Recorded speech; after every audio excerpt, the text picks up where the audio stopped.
সময়ের বাঁকে চ্যানেলে আপনাদের স্বাগত। ভালোবাসা কি সত্যিই সময়ের সাথে ফিকে হয়ে যায়, নাকি কিছু স্মৃতি, কিছু গোপন কথা আমাদের সম্পর্কের ভিতকে নাড়িয়ে দেওয়ার ক্ষমতা রাখে? আমাদের আজকের গল্পের নায়িকা পূর্ণিমা, যার জীবনটা তার প্রয়াত স্বামীর স্মৃতিকে ঘিরেই আবর্তিত। কিন্তু এক পুরনো ছবি তার সেই সাজানো জগতে এক তীব্র ঝড় তোলে। আসুন, সেই রহস্যের উত্তর আমরা একসাথে খুঁজি। আমাদের আজকের নিবেদন, নীরবতার আড়ালে।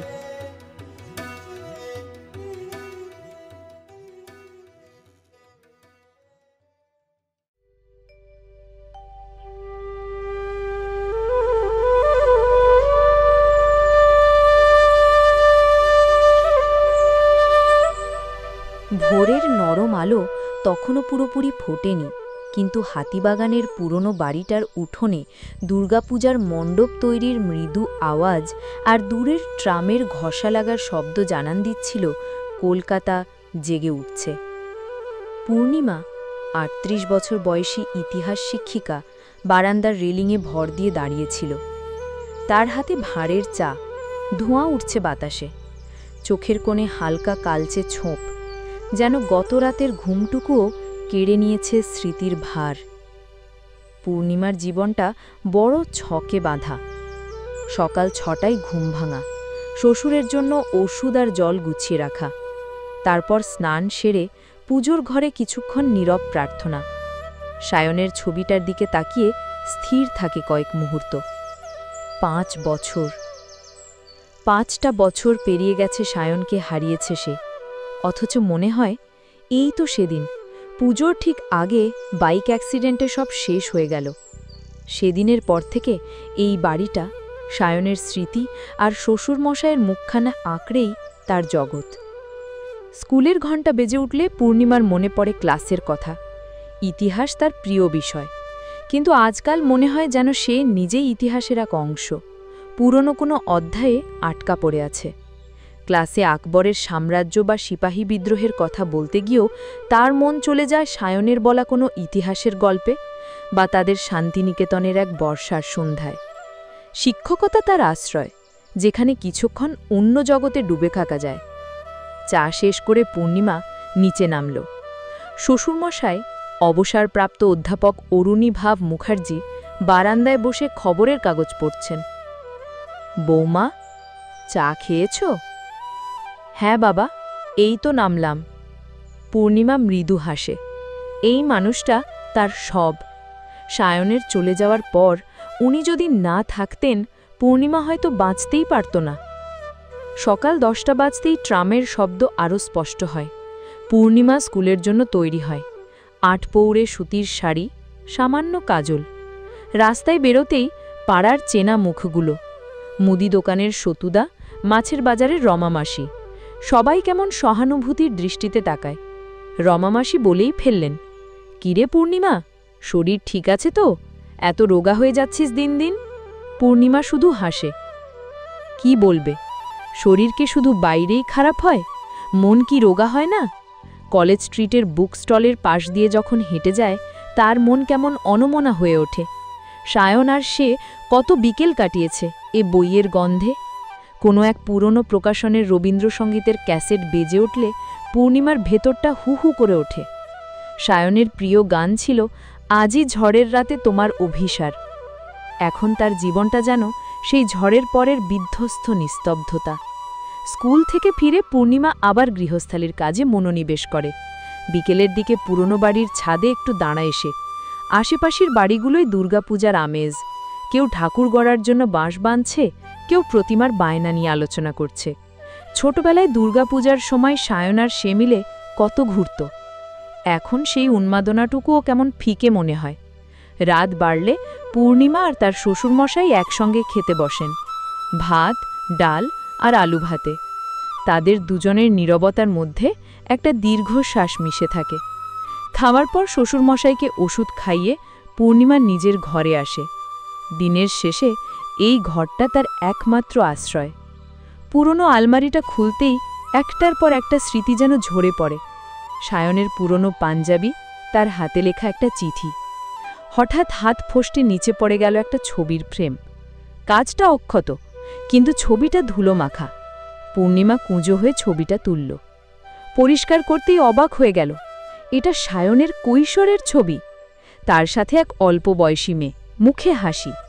সায়নের অন্য কোনো ছবির অ্যালবামে সেই ছবিটা দেখেনি। ছবির উল্টো দিকে অস্পষ্ট হাতের লেখায় কিছু একটা লেখা। পূর্ণিমা ভ্রু কুঁচকে তাকালো। একটা নাম আর একটা তারিখ, শোভা, 25শে আষাঢ় 1998। পূর্ণিমার মনে হলো, এই শোভাকে? সায়নের জীবনে তার আগে এমন কাউকে সে কখনো দেখেনি, কোনোদিন শোনেনি। এই নামটা তার মনের শান্তি হঠাৎই কেড়ে নিল।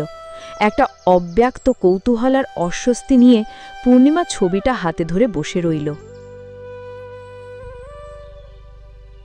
পূর্ণিমার হাতে ধরা সেই ছবিটা যেন জীবন্ত হয়ে উঠল তার চোখের সামনে। শোভা, 1998 সাল, সায়নের কৈশোর। এত বছর ধরে সায়নের প্রতিটা খুঁটিনাটি তার নখদর্পণে। তাদের প্রেম, তাদের বিয়ে, সায়নের কলেজের গল্প, বন্ধুদের আড্ডা, সব যেন সে নিজের চোখে দেখেছে। অথচ এই শোভা নামটা বা এই ছবিটা তার স্মৃতির কোনো কোণে নেই। পূর্ণিমার হৃৎপিণ্ডটা যেন হঠাৎই নিজের ছন্দ হারালো। সায়নের জীবনে তার আগে এমন কেউ ছিল যার কথা সে কোনোদিন শোনেনি। একটা অচেনা কাঁটা যেন বিঁধে গেল তার বুকে। রাতটা তার নির্ঘুম কাটল। ছবিটা বুক পকেটে রেখে পূর্ণিমা শুয়ে রইল। যতবার চোখ বুজছে ততবার সেই মুখটা ভেসে উঠছে, সায়নের পাশে হাসি খুশি সেই অচেনা মেয়েটি। তার মনের গভীরে সায়নকে নিয়ে গড়ে তোলা নিখুঁত প্রতিচ্ছবিটা যেন একটু একটু করে ফাটতে শুরু করেছে। এই নীরবতা, এই অজানা অতীত তার দীর্ঘদিনের শোককে ছাপিয়ে এক নতুন অস্থিরতা তৈরি করছে। কি সম্পর্ক ছিল তাদের? কেন সায়ন কোনোদিন বলেনি? হাজার প্রশ্ন তার মাথায় ঘুরপাক খাচ্ছে। পরদিন সকালে পূর্ণিমার দৈনন্দিন ছন্দটাই যেন এলোমেলো হয়ে গেল। ঘুম ভাঙল দেরিতে, চোখে ক্লান্তি। শ্বশুরের জন্য চা জল গুছোতে গিয়েও তার মন সায়নের কৈশোরের কোণে হারিয়ে গেছে। পুজোর ঘরে সায়নের ছবির দিকে তাকিয়ে সে আর আগের মতো স্থির থাকতে পারল না। চোখের দৃষ্টি কেমন বিচলিত। মনে হল, এই ছবিটাও কি সম্পূর্ণ সত্য নয়? সায়নের নীরবতা যেন এক অজানা গল্পের ভারে ভারী হয়ে উঠেছে। সকালের খাবার টেবিলে শ্বশুরমশাই অরুণিমাহাবু মুখার্জি পূর্ণিমার দিকে তাকিয়ে বললেন, বৌমা, আজ শরীরটা ভালো নেই নাকি? মুখটা কেমন শুকনো লাগছে। পূর্ণিমা একটা শুকনো হাসি হেসে উত্তর দিল, না বাবা, ঠিক আছি, হয়তো একটু ঘুম কম হয়েছে। সে মনে মনে ভাবল, একবার জিজ্ঞাসা করবে কি সায়নের বন্ধুদের কথা, কৈশোরের কোনো পুরনো বান্ধবীর কথা? কিন্তু সাহস হল না। কি বলবে? বাবা, সায়নের কি শোভা নামে কোনো বন্ধু ছিল? কেমন অদ্ভুত শোনাবে প্রশ্নটা। আর যদি শ্বশুরমশাই কিছু না জানেন, অথবা জানলেও বলতে না চান?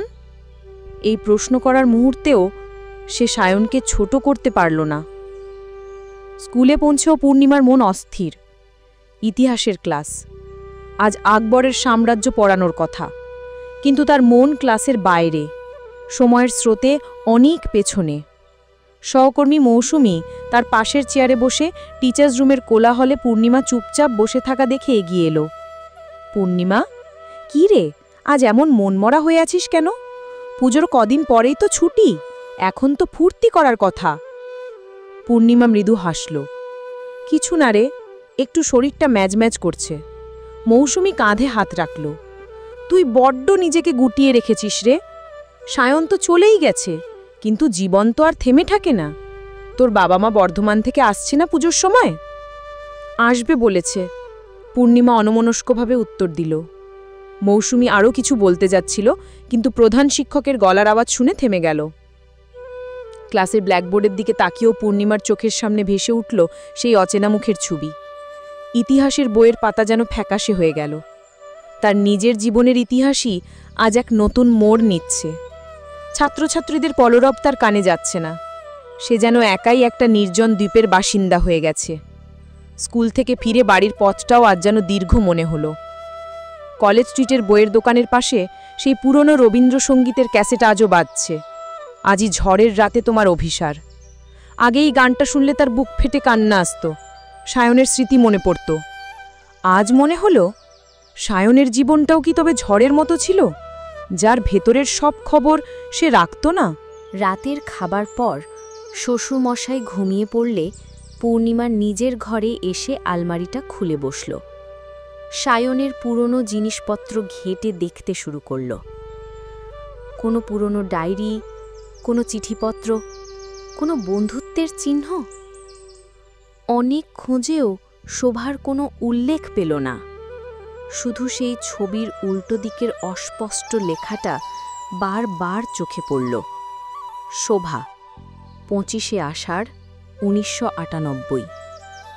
এই নামটা যেন তার অস্তিত্বের প্রতিটি কোষে ঢুকে যাচ্ছে। ঘরের নিস্তব্ধতা যেন আজ আরও ভারী। বাইরে পুজো মণ্ডপের বাঁশবাঁধার শব্দ, মাইকের মৃদুসুর, সব কিছুই আজ পূর্ণিমার থেকে বহু দূরে। তার মনটা এখন এক অজানা টানে ভবিষ্যতের দিকে না তাকিয়ে অতীতে ফিরে যেতে চাইছে। এই শোভার পরিচয় তার জানা দরকার, কিন্তু কিভাবে, কার কাছে জিজ্ঞাসা করবে? সায়নের বন্ধুদের সাথে তো তার নিয়মিত যোগাযোগ নেই। এই রহস্য তার মনটাকে কুঁড়ে কুঁড়ে খাচ্ছে। সে কি এই রহস্যের গভীরে যাবে, নাকি সায়নের সেই অপাপবিদ্ধ ছবিটাকেই নিজের মনে ধরে রাখবে, যা সে এত বছর ধরে পূজা করে এসেছে? এক অদম্য কৌতূহল তাকে ঠেলে দিচ্ছিল সামনে, আর এক গভীর ভয় তাকে আটকে রাখতে চাইছিল। পূর্ণিমার মস্তিষ্কের প্রতিটি কোষে তখন শুধু একটাই নাম ঘুরপাক খাচ্ছে, শোভা। 25শে আষাঢ় 1998। সায়নের পাশে হাসি খুশি সেই অচেনা মুখটা তার মনের পর্দায় গেঁথে গেছে। নিজের হাতে গড়া সায়নের নিখুঁত প্রতিচ্ছবিটা ভাঙতে শুরু করেছে, আর সেই ফাটায় জন্ম নিচ্ছে এক নতুন অজানা যন্ত্রণা। সে জানে এই অস্বস্তি নিয়ে সে বাঁচতে পারবে না। উত্তর তার চাইই চাই। পরদিন রবিবার সকাল থেকেই পূর্ণিমা ছটফট করছে। শ্বশুরমশাই অরুণীভাব পুজো পাঠে ব্যস্ত। পূর্ণিমা চা জলখামার গুছিয়ে দিয়ে নিজের ঘরে এসে বসল। সায়নের কলেজের বন্ধুদের কথা মনে পড়ল। দেবু, অরিজিৎ, শাশ্বত, এদের অনেকের সাথেই তার পরিচয় ছিল সায়নের বিয়েতে, কিন্তু তারপরেই যোগাযোগটা আর বিশেষ রাখা হয়নি। অরিজিতের ফোন নাম্বারটা তার পুরনো ডায়েরিতে থাকার কথা। ডায়েরিটা খুঁজতে গিয়ে হাত কাঁপছিল পূর্ণিমার। পাতা উল্টাতে উল্টাতে 1998 সালের একটা পাতা চোখে পড়ল। সায়নের হাতের লেখায় কিছু কবিতা। তার মনে পড়ল সে সময় সায়ন ওকে নিয়ে কত পাগলামি করত, কত চিঠি লিখত। তাহলে কি সেই সময়টাতেও সায়নের জীবনে শোভা ছিল? একটা তীব্র ঈর্ষা, এক অজানা জ্বালা তার বুকের ভেতরটা পুড়িয়ে দিল। এত বছর ধরে যাকে সে নিজের একমাত্র আশ্রয় ভেবেছিল, সে কি তবে অন্য কারো সাথেও তার জীবন ভাগ করে নিয়েছিল? অরিজিতের নাম্বারটা পেয়েও পূর্ণিমার সাথে সাথে ফোন করতে পারল না। বুকের ভেতরটা ধরফল করছিল। কি বলবে, কেমনভাবে শুরু করবে? অরিজিৎ যদি তার এই কৌতূহলকে অন্যভাবে নেয়? এই প্রশ্ন করার কি আদৌ প্রয়োজন আছে? সায়ন তো আর নেই। কি হবে এই অতীত ঘেটে? কিন্তু ভেতর থেকে একটা অদম্য শক্তি তাকে ঠেলে দিচ্ছিল, না, তাকে জানতেই হবে। দুপুরের খাওয়ার পর শ্বশুরমশাই ঘুমোলে পূর্ণিমা ফোনটা হাতে নিল। অরিজিৎকে ফোন করল। কয়েকবার রিং হওয়ার পর ওপাশ থেকে ঘুম জড়ানো গলায় অরিজিৎ বলল, হ্যালো। পূর্ণিমা গলা পরিষ্কার করে বলল, আমি পূর্ণিমা বলছি, সায়নের স্ত্রী। পূর্ণিমা ভাবি, কেমন আছো? কতদিন পর তোমার ফোন। বাবা কেমন আছেন? আমরা ভালো আছি অরিজিৎ, তুমি কেমন আছো? কি করছো? পূর্ণিমা কথার মোড় ঘুরিয়ে স্বাভাবিক হওয়ার চেষ্টা করল। অরিজিৎ বলল, এই তো অফিস থেকে ফিরে একটু গড়াগড়ি খাচ্ছিলাম, হঠাৎ ফোন কেন ভাবি? কিছু দরকার ছিল? পূর্ণিমার বুকটা ধরফর করে উঠল। সে কি বলবে? আসলে একটা পুরনো ছবি খুঁজে পেলাম, সায়নের কৈশোরের। সেখানে একটা মেয়ের ছবি দেখলাম, নাম শোভা। অরিজিতের দিকে একটা মুহূর্তের নিস্তব্ধতা নেমে এলো, যেন লাইনটা কেটে গেছে। পূর্ণিমা প্রায় ধরে নিয়েছিল সে ফোন রেখে দিয়েছে, তারপর অরিজিতের গলা শোনা গেল, কিন্তু তাতে আর সেই সহজ সুর ছিল না। একটা অস্বস্তি, একটা চাপা উদ্বেগ। শোভা? ওহ, শোভা। ও তো অনেক পুরনো কথা পূর্ণিমা ভাবি, কলেজের, প্রায় 20 বছরেরও বেশি হয়ে গেল। ওকে আমি চিনতে পারলাম না। সায়ন কোনোদিন বলেনি ওর কথা। পূর্ণিমার গলায় এবার স্পষ্ট জিজ্ঞাসা, সামান্য অভিমানও মেশানো।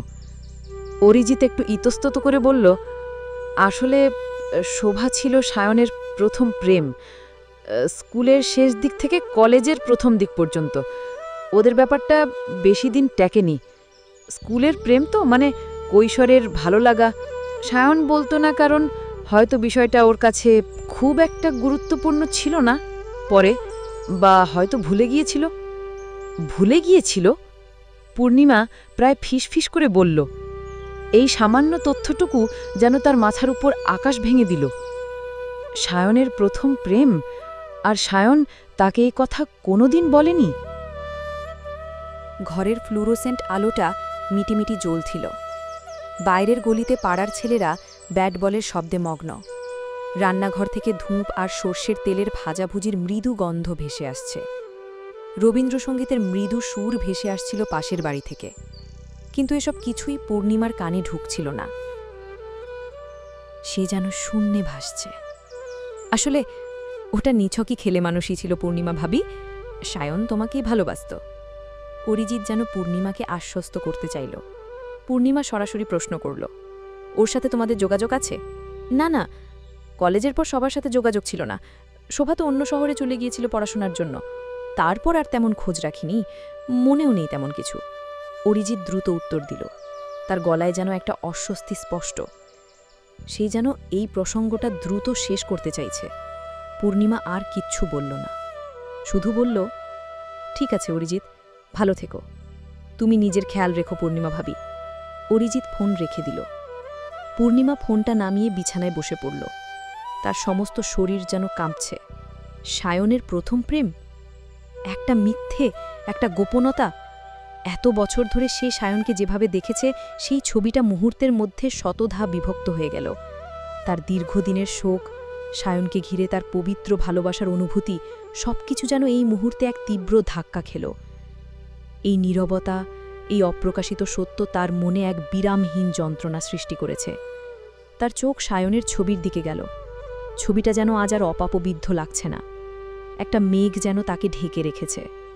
এতদিন সায়নকে নিয়ে তার যে সম্পূর্ণ ও নির্ভুল ধারণা ছিল, তা যেন এক নিদারুণ ধাক্কা খেল। তার মনটা এখন এক অদ্ভুত দোটানায়। সে কি এই সত্যকে মেনে নেবে, নাকি আরও গভীরে যাবে? এই শোভাকে কি তার খুঁজে বের করা উচিত? অরিজিৎ কি সবটা বলেনি? পূর্ণিমার মনে হলো এই উত্তর সে চায়। তার মন বলছে অরিজিৎ যেন আরও কিছু গোপন করছে। সেই লুকোনো সত্যটা কি তা সে জানে না, কিন্তু তার অদম্য কৌতূহল তাকে ঠেলে দিচ্ছিল। তার ভেতরের প্রতিটা কণা যেন চিৎকার করে বলছে, এই রহস্যের সমাধান তার চাই। সায়ন যে উত্তরটা রেখে যায়নি, তাকেই সেই উত্তর খুঁজে নিতে হবে। এই রহস্যের সমাধান না করা পর্যন্ত তার শান্তি নেই। পূর্ণিমার মন স্থির ছিল। এই নীরবতা তাকে আরও বেশি গ্রাস করছিল।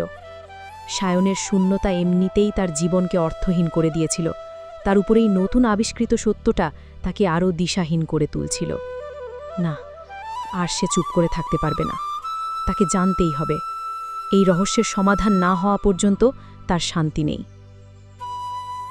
পরের কয়েকটা দিন পূর্ণিমা পুরনো ডায়েরি, চিঠিপত্র আর সায়নের কলেজের সময়ের জিনিসপত্র ঘেটে গেল।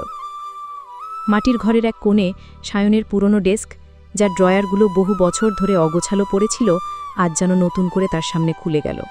ধুলোর আস্তরণ সরাতে সরাতে পূর্ণিমার হাত কাঁপছিল। সায়নের কলেজের বই, পুরনো নোটবুক, কয়েকটা ট্র্যাভেল গাইড, সবকিছুর মধ্যে সে খুঁজছিল সেই হারানো সূত্র। হঠাৎই একটা মোটা ইংরেজি উপন্যাসের ভেতর চাপা দেওয়া ছোট কাঠের বাক্স চোখে পড়ল। বাক্সটা পুরনো, তার উপর সূক্ষ্ম নকশা করা। সায়ন এটা কখনো তাকে দেখায়নি। বহুবার দেখেছে এই বাক্সটা তার ডেস্কে, কিন্তু কখনো খোলার কৌতূহল হয়নি, বা সায়নও কখনো বলেনি এর ভেতরের কথা। পূর্ণিমা জানে সায়নের একটা অদ্ভুত প্রবণতা ছিল ছোট ছোট স্মৃতিচিহ্ন লুকিয়ে রাখার। একটা ক্ষীণ আশা জাগল তার মনে। বাক্সটার তালা দেওয়া। পূর্ণিমা চারপাশে তাকালো। তার মনের ভেতর এক অদ্ভুত তাড়না। সে জানে এই মুহূর্তে তাকে এই বাক্সটা খুলতেই হবে। একটা পুরনো চাবির গোচ্ছা থেকে ছোট একটা চাবি খুঁজে বের করল সায়নের কলেজের ব্যাগ থেকে পাওয়া। কি আশ্চর্য! চাবিটা বসেই গেল। ধীরে ধীরে পূর্ণিমা বাক্সটা খুলল। ভেতরে এক ধরনের হালকা সুগন্ধ ভেসে এলো, যা পুরনো কাগজ আর শুকনো ফুলের গন্ধের মিশ্রণ। ভেতরে কয়েকটা শুকনো গোলাপের পাপড়ি, একটা রূপোলি চেন আর একটা ভাঁজ করা হলদেটে কাগজ। পূর্ণিমার হৃৎপিণ্ড দ্রুত তালে ধুকপুক করতে লাগল।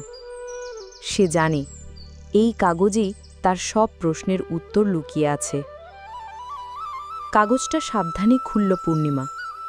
এটা সায়নের হাতে লেখা একটা ডায়েরির পাতা, বা হয়তো একটা খসড়া চিঠি। তারিখ দেওয়া নেই, তবে লেখার ভঙ্গি দেখে মনে হলো এটা তার যৌবনের শুরুর দিকের লেখা। প্রিয় ডায়েরি, আজ শোভার কথা খুব মনে পড়ছে। কলেজের প্রথম প্রেম, কত আবেগ, কত উচ্ছ্বাস! ওর সাথে কাটানো প্রতিটা মুহূর্ত যেন এক ঘোরের মধ্যে ছিল। হাত ধরে হাঁটা, লুকিয়ে দেখা করা, ভবিষ্যৎ নিয়ে স্বপ্ন দেখা, মনে হয়েছিল এই অনুভূতিটাই বুঝি চিরন্তন। কিন্তু সেদিন যখন ওকে অন্য শহরে চলে যেতে দেখলাম, কেমন যেন এক শূন্যতা গ্রাস করল। মনটা ভারাক্রান্ত হলেও একটা অদ্ভুত উপলব্ধি হল। এই প্রথম প্রেম, এই কৈশোরের উচ্ছ্বাস, এ যেন একটা শেখার প্রক্রিয়া ছিল। আজ মনে হয় সেই সময়ে আমি ভালোবাসা কি তা বুঝিইনি। নিছক ভালো লাগা আর তারুণ্যের উন্মাদনা ছিল। আমার জীবনে যে পূর্ণতা তুমি এনেছ, এটা সম্ভবত পূর্ণিমাকে উদ্দেশ্য করে বা তার ভবিষ্যৎ স্ত্রীর কল্পনায় লেখা। তার কাছে শোভার স্মৃতিটা বড় ফিকে লাগে। তুমি আমার জীবনে আসার পর মনে হয়েছে এর আগে যা কিছু ছিল তা যেন এক ছেলে মানুষই। সেই কারণেই আমি শোভার কথা কখনো বলিনি তোমাকে। ইচ্ছে করে লুকোইনি পূর্ণিমা। শুধু মনে হয়েছিল পুরনো ফিকে হয়ে যাওয়া একটা স্মৃতি আমাদের সম্পর্কের পবিত্রতাকে হয়তো কলুষিত করবে। একটা অপ্রয়োজনীয় ব্যাখ্যা দিতে হবে যা আমার কাছে তখন খুব তুচ্ছ মনে হয়েছিল। এই ছোট্ট একটা বিষয়কে বড় করে দেখাতে চাইনি। আমি চেয়েছি তুমি আমার জীবনের একমাত্র সত্য হয়ে থাকো, আমার প্রথম আর শেষ ভালোবাসা। আমার মনে হয়েছিল তুমিই আমার সব, তাই এই অতীতটা না বলাই হয়তো ঠিক ছিল। আমার প্রতিটা সত্তা জানে আমি তোমাকে কতটা ভালোবাসি। আমি চেয়েছিলাম আমাদের সম্পর্কটা যেন সব রকম অহেতুক জটিলতার ঊর্ধ্বে থাকে। আমার জীবনের প্রতিটি অণু-পরমাণু কেবল তোমাকেই জানে। ক্ষমা করো যদি আমার এই নীরবতা তোমাকে কষ্ট দিয়ে থাকে, কিন্তু বিশ্বাস করো এটা ছিল আমার ভালোবাসারই এক অন্য প্রকাশ, তোমাকেই নিবেদন। লেখাটা শেষ করে পূর্ণিমা নির্বাক হয়ে বসে রইল। তার চোখের কোণে অজান্তেই জল গড়িয়ে পড়ল। এতক্ষণ যে অস্বস্তি, যে চাপা অভিমান তাকে কষ্ট দিচ্ছিল, তা যেন এক নিমেষে উবে গেল। সায়নের এই চিঠিটা, এই অকপট স্বীকারোক্তি তার সমস্ত ভুল ধারণাকে ভেঙে দিল। সায়ন তাকে ভালোবাসত, গভীরভাবে ভালোবাসত। তার নীরবতা কোনো ছলনা ছিল না, ছিল এক অপরিণত ভালোবাসার ভুল পদক্ষেপ, যার সে চেয়েছিল তাদের সম্পর্কের সৌন্দর্যকে রক্ষা করতে। বাইরে তখন বিকেলের নরম আলো ছড়িয়ে পড়েছে। রান্নাঘর থেকে আদার চা আর সর্ষের তেলের ভাজাভুজি নয়, এবার কেবল শান্ত বাতাস ভেসে আসছে। পাশের বাড়ির রবীন্দ্রসঙ্গীতের সুরটা এখন আরও নিচু, আরও স্নিগ্ধ লাগছে। পূর্ণিমা তার হাতের সেই পুরনো ছবিটার দিকে তাকালো, যেখানে সায়ন আর শোভা হাসছে। সেই ছবিটা এখন আর তাকে কাঁদাচ্ছে না, বরং তাতে এক গভীর অর্থ খুঁজে পেল সে। এই ছবিটা সায়নের যাত্রাপথের একটা অংশ মাত্র, তার যাত্রা যা শেষ হয়েছিল পূর্ণিমার কাছে এসে। পূর্ণিমা ফোনটা হাতে নিল, কিন্তু এবার অরিজিৎকে ফোন করার কোনো তাগিদ তার ছিল না। সে শুধু সায়নের ছবিটার দিকে তাকালো। ছবিটা যেন আজ তার দিকে তাকিয়ে হাসছে। এতদিনকার মেঘ কেটে গিয়ে এক অনাবিল শান্তি আর গভীর ভালোবাসায় ভরে গেছে। পূর্ণিমা চোখ বুঝল। তার দীর্ঘদিনের শোক, সায়নকে ঘিরে তার ভালোবাসা সব এক নতুন মাত্রা পেল। তার মন থেকে একটা ভার নেমে গেল। সায়ন তো আর নেই, কিন্তু তার প্রতি পূর্ণিমার ভালোবাসা আজ আরও গভীর, আরও স্বচ্ছ হল। সে জানে সায়নের প্রতিটা কোষেই তার নামই ঘুরপাক খেত, ঠিক যেমন পূর্ণিমার। এই সত্যটা হয়তো তাকে সায়নের জীবিতকালে জানালে অন্যরকম হতো, কিন্তু মৃত্যুর পর এই অপ্রত্যাশিত আবিষ্কার যেন তাদের ভালোবাসার সম্পর্ককে এক নতুন উচ্চতায় নিয়ে গেল। পূর্ণিমা এবার সায়নকে সম্পূর্ণ চিনতে পারল, এক গভীর জটিল কিন্তু অদম্য ভালোবাসায় ভরা মানুষ হিসাবে। পূর্ণিমা দীর্ঘশ্বাস ফেলল। তার হৃদয়ের গভীর এক অদ্ভুত শান্তি নেমে এসেছে। এই উপলব্ধি, এই বিটার সুইট সত্য তার মনকে এক অন্য জগতে নিয়ে গেল। সে জানে সায়ন তাকে সবটুকু দিয়েছিল যা তার কাছে সবচেয়ে মূল্যবান ছিল। সে জানে তার সায়ন তাকে ভালোবাসত সব সময়। সেদিনের মতো আজও পূর্ণিমা জানে তার সায়ন তাকে ঠিক কতটা ভালোবাসত। শেষ হলো আমাদের আজকের গল্প।